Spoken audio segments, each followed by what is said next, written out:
ইহুদি, খ্রিস্টান এবং মুসলমান। ইহুদি জাতির পথ প্রদর্শনের জন্য হজরত মুসা আলাইহিসসালামের উপর তাওরাত, খ্রিস্টানদের জন্য হজরত ঈসা আলাইহিসসালামের উপর ইনজিল এবং মুসলমানদের জন্য শেষ নবী হজরত মুহাম্মদ সাল্লাল্লাহু আলাইহি ওয়াসাল্লামের উপর কুরআন নাজিল করেছেন মহান আল্লাহ রব্বুল আলামিন। এজন্য এই তিন ধর্মের অনুসারীদেরকেই কুরআনের ভাষায় বলা হয় আহলে কিতাব। যদিও বর্তমানে ইহুদি ও খ্রিস্টানরা তাদের মূল ধর্মগ্রন্থ থেকে যোজন যোজন দূরে সরে গেছে, এমনকি তারা নিজেদের সুবিধামতো তাদের ধর্মগ্রন্থে আমূল পরিবর্তনও নিয়ে এসেছে। আহলে কিতাব হবার কারণে এই তিন ধর্মের মধ্যে মূল্যবোধ, আদর্শ ও নীতিমালার দিক থেকে কিছুটা মিল থাকবে, এটাই স্বাভাবিক। বিশেষ করে ইহুদিদের সাথে মুসলিমদের অনেক মিল রয়েছে। ইসলাম ইহুদি জাতির ইতিহাসকে নিজেদের ইতিহাসের অংশ হিসেবে অন্তর্ভুক্ত করেছে। বনি ইসরায়েলকে ইসলামে একটি গুরুত্বপূর্ণ ধর্মীয় ধারণা হিসেবে গণ্য করা হয়। ইহুদি ধর্মের সবচেয়ে গুরুত্বপূর্ণ নবী মোজেস বা মুসা আলাইহিসসালামকে ইসলামেও একজন গুরুত্বপূর্ণ নবী ও বার্তাবাহক হিসেবে সম্মান করা হয়েছে। কোরআনুল কারিমে হজরত মুসা আলাইহিসসালামের আলোচনা অন্য যে কোনো ব্যক্তির চেয়ে বেশিবার এসেছে এবং অন্য যে কোনো নবীর তুলনায় তার জীবন সম্পর্কে বিস্তৃত বর্ণনা রয়েছে। কোরআনে বনি ইসরায়েল ও ইহুদিদের কথা প্রত্যক্ষ ও পরোক্ষভাবে উল্লেখ রয়েছে প্রায় ৫০টি স্থানে এবং তাদের সম্পর্কে হাদিস রয়েছে অসংখ্য। কিন্তু এত কিছুর পরেও এই ইহুদি জাতিকে মহান আল্লাহ তাআলা কেন মুসলমানদের চিরশত্রু হিসেবে ঘোষণা দিয়েছেন বলতে পারেন? কেন ইহুদিরা রাসূলুল্লাহ সাল্লাল্লাহু আলাইহি ওয়াসাল্লাম ও মুসলমানদের সাথে বারবার বিশ্বাসঘাতকতা করেছে? ইহুদিবাদী রাষ্ট্র ইসরায়েল কেন মুসলিম দেশগুলোর জন্য গলার কাটা হয়ে দাঁড়িয়েছে? কী কারণে বেনিয়ামিন নেতানিয়াহুরা মুসলিম নিধন মিশনে নেমেছে? দর্শক, আজ এই অজানা প্রশ্নগুলোর উত্তর খোঁজার চেষ্টা করব কোরআন, হাদিস এবং ইতিহাসের পাতায় চোখ বুলিয়ে। ভিডিওর শেষ পর্যন্ত আমাদের সঙ্গেই থাকুন। ইহুদি জাতি পৃথিবীর প্রাচীনতম জাতি। আল্লাহ তাআলা হজরত নূহ আলাইহিসসালামের মহাপ্লাবনের পর হজরত ইব্রাহিম আলাইহিসসালামকে সর্বপ্রথম সারা বিশ্বে ইসলামের দাওয়াত পৌঁছানোর জন্য নির্বাচন করেছিলেন। এই ইব্রাহিম আলাইহিসসালামের দুই সন্তান থেকেই পৃথিবীর ঐতিহাসিক দুটি জাতির সৃষ্টি হয়। হজরত ইসহাক আলাইহিসসালাম থেকে সৃষ্ট হয় বনি ইসরায়েল তথা ইহুদি জাতি। অন্যদিকে হজরত ইসমাইল আলাইহিসসালাম থেকে সৃষ্ট হয় হজরত মুহাম্মদ সাল্লাল্লাহু আলাইহি ওয়াসাল্লাম এবং মুসলিম জাতি। হজরত ইসহাক আলাইহিসসালামের ছেলের নাম ছিল ইয়াকুব আলাইহিসসালাম। হিব্রু ভাষায় তার উপাধি ছিল ইসরাইল, যার অর্থ আল্লাহর বান্দা। এ কারণে তার সন্তানদেরকে বলা হয় বনি ইসরাইল বা ইসরায়েলের সন্তান। পরবর্তীতে এরাই ইহুদি জাতি নামে পরিচিতি পায়। এ জাতির হেদায়েতের জন্য আল্লাহ তাআলা হজরত মুসা আলাইহিসসালামকে তাওরাত দিয়ে পাঠিয়েছিলেন।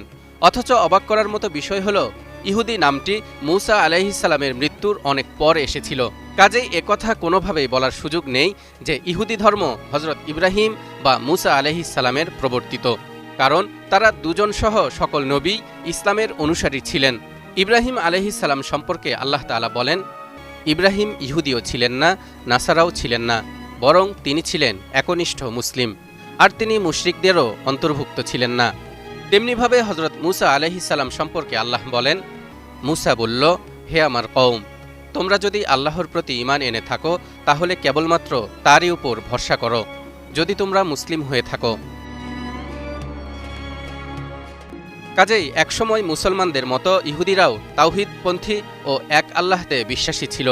কিন্তু তাওরাত ধ্বংস হয়ে যাওয়ার পর হজরত উজাইর আলাইহিসসালাম তা লোকদের কাছ থেকে শুনে শুনে পুনরায় লিপিবদ্ধ করায় ইহুদিরা তাকে আল্লাহর সন্তান বলে অভিহিত করে এবং শিরকে লিপ্ত হয়। এমনকি তাদের বিশ্বাস ইব্রাহিম আলাইহিসসালাম ইসমাইল আলাইহিসসালামকে নয়, বরং ইসহাক আলাইহিসসালামকেই কুরবানি করার জন্য আদিষ্ট হয়েছিলেন। এদিকে অন্যান্য সকল আসমানি কিতাবের ন্যায় ইহুদিদের ধর্মগ্রন্থ তাওরাতেও শেষ নবী হজরত মুহাম্মদ সাল্লাল্লাহু আলাইহি ওয়াসাল্লামের আগমনের সুসংবাদ উল্লেখ ছিল। সে অনুযায়ী ইহুদিদের কর্তব্য ছিল হজরত মুহাম্মদ সাল্লাল্লাহু আলাইহি ওয়াসাল্লামের অনুসরণ করে মুসলিম হয়ে যাওয়া। কিন্তু তারা মুসলমান তো হয়নি, বরং ইসলাম ও শেষ নবীর বিরুদ্ধে হিংসা ও ক্রোধে জ্বলে পুড়ে মরতে থাকে। মহান আল্লাহ বলেন, আর যখন একখানা কিতাব আল্লাহর পক্ষ থেকে তাদের নিকট এলো, যে কিতাব পূর্ব থেকে তাদের নিকট যা আছে তারই সত্যতা সাক্ষ্য দেয়, এবং এ কিতাবের আগমনের পূর্বে তারা কাফিরদের মোকাবেলায় যার দ্বারা বিজয় ও সাহায্য প্রার্থনা করত। এতদসত্ত্বেও সে জিনিস যখন তাদের সামনে এসে গেল এবং তাকে তারা চিনতেও পারল, তথাপি তাকে মেনে নিতে অস্বীকার করল। ইহুদিদের ধারণা ছিল তাদের কওম বনি ইসরাইলে শেষ নবীর আগমন ঘটবে, তাই তারা কিছুতেই মক্কার ইব্রাহিম আলাইহিসসালামের বংশের ইসমাইলি ধারার কুরাইশ বংশে আখিরি নবী হজরত মুহাম্মদ সাল্লাল্লাহু আলাইহি ওয়াসাল্লামের আগমন সহ্য করতে পারেনি। নবী করিম সাল্লাল্লাহু আলাইহি ওয়াসাল্লামের জন্মের দিন থেকেই শুরু হয় ইহুদিদের ষড়যন্ত্র। মদিনায় নবীজি হজরত মুহাম্মদ সাল্লাল্লাহু আলাইহি ওয়াসাল্লাম যখন হিজরত করেন, তখন তিনি সেখানকার 3টি ইহুদি গোত্রের সঙ্গে শান্তি চুক্তি করেন। কিন্তু তারা কি করল? বনু কাইনুকা মুসলিম নারীকে অপমান করে যুদ্ধ বাধায়। বনু নাজির নবীজিকে হত্যার চেষ্টা করে গোপনে। বনু কুরাইজা খন্দকের যুদ্ধে যখন মুসলমানরা চরম সংকটে, তখন তারা পেছন থেকে আক্রমণের পরিকল্পনা করে। এই 3টি গোত্রই চুক্তি ভঙ্গ করে এবং নবী সাল্লাল্লাহু আলাইহি ওয়াসাল্লামের সাথে একাধিকবার বিশ্বাসঘাতকতা করে। এ কারণেই মহান আল্লাহ তাআলা সূরা মাঈদার ৮২ নম্বর আয়াতে ইরশাদ করেন, অবশ্যই তুমি মানুষের মধ্যে ইয়াহুদি ও মুশরিকদেরকে মুসলিমদের সাথে অধিক শত্রুতা পোষণকারী হিসেবে দেখতে পাবে, আর তুমি মুসলমানদের সঙ্গে সম্প্রীতির ক্ষেত্রে সর্বাধিক নিকটবর্তী পাবে তাদের যারা বলে আমরা খ্রিস্টান। এর কারণ হল তাদের মধ্যে বহু জ্ঞানী ও সংসার বিরাগী দরবেশ রয়েছে, আর তারা অহংকার করে না। এই আয়াতে ইহুদি ও মুশরিকদের শত্রুতার বিষয়টি বোঝানোর জন্য আরবি আদাওয়াত শব্দটি ব্যবহৃত হয়েছে, যার অর্থ গভীর বিদ্বেষ। অর্থাৎ এটি কোনো সাময়িক বিরোধ নয়, বরং গভীর ও দীর্ঘস্থায়ী বৈরিতা।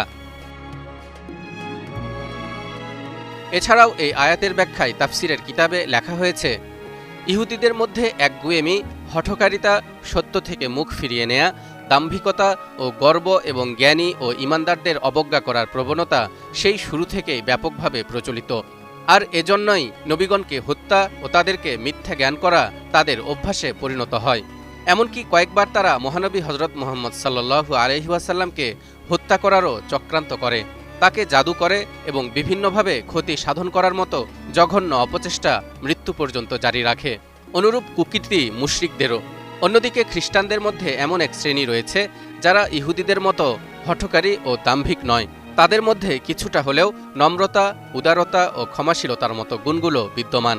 সে কারণেই তুলনামূলকভাবে খ্রিস্টানদেরকে মুসলমানদের সঙ্গে সম্প্রীতির ক্ষেত্রে সর্বাধিক নিকটবর্তী বলে অভিহিত করা হয়েছে। কোরআনের বর্ণনা অনুযায়ী খ্রিস্টানদের সাথে মুসলমানদের সম্প্রীতির কথা থাকলেও এখানেও হস্তক্ষেপ করে ইহুদিরা। মুসলমান ও খ্রিস্টানদের মধ্যে ঢুকে কুমন্ত্রণা দিয়ে তাদের বিভিন্ন সমস্যায় নিক্ষেপ করে ঘোলাপানিতে মাছ শিকারের চেষ্টা চালায় এই অভিশপ্ত জাতি। এ ব্যাপারে আল্লাহ তাআলা পবিত্র কোরআনে বলেন, আমি তাদের পরস্পরের মধ্যে কিয়ামত পর্যন্ত শত্রুতা ও বিদ্বেষ সঞ্চারিত করে দিয়েছি। যখনই তারা যুদ্ধের আগুন জ্বালায়, আল্লাহ তা নিভিয়ে দেন এবং তারা জমিনে ফিতনা ফাসাদ ও গোলযোগ সৃষ্টির চেষ্টা চালায়। আল্লাহ বিশৃঙ্খলা সৃষ্টিকারীদের ভালোবাসেন না।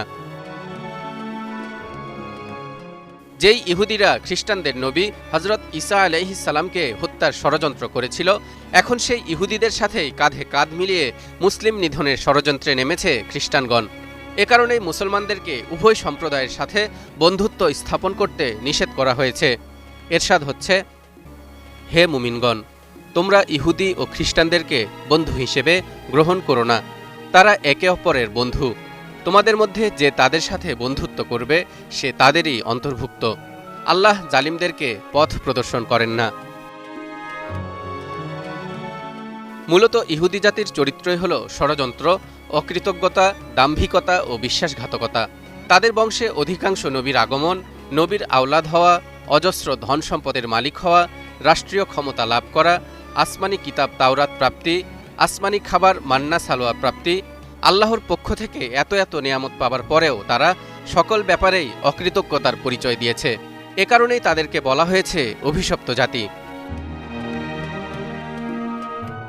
অভিশপ্ত এ জাতির পতনের ব্যাপারে হাদিসে স্পষ্টভাবে বলা হয়েছে, কিয়ামত ততক্ষণ পর্যন্ত সংঘটিত হবে না যতক্ষণ পর্যন্ত মুসলমানরা ইহুদিদের বিরুদ্ধে যুদ্ধে জড়াবে এবং চূড়ান্ত জয়লাভ করবে। সেদিন গাছও বলবে, হে মুসলমান, আমার পেছনে একজন ইহুদি লুকিয়ে আছে। আসো এবং তাকে হত্যা করো।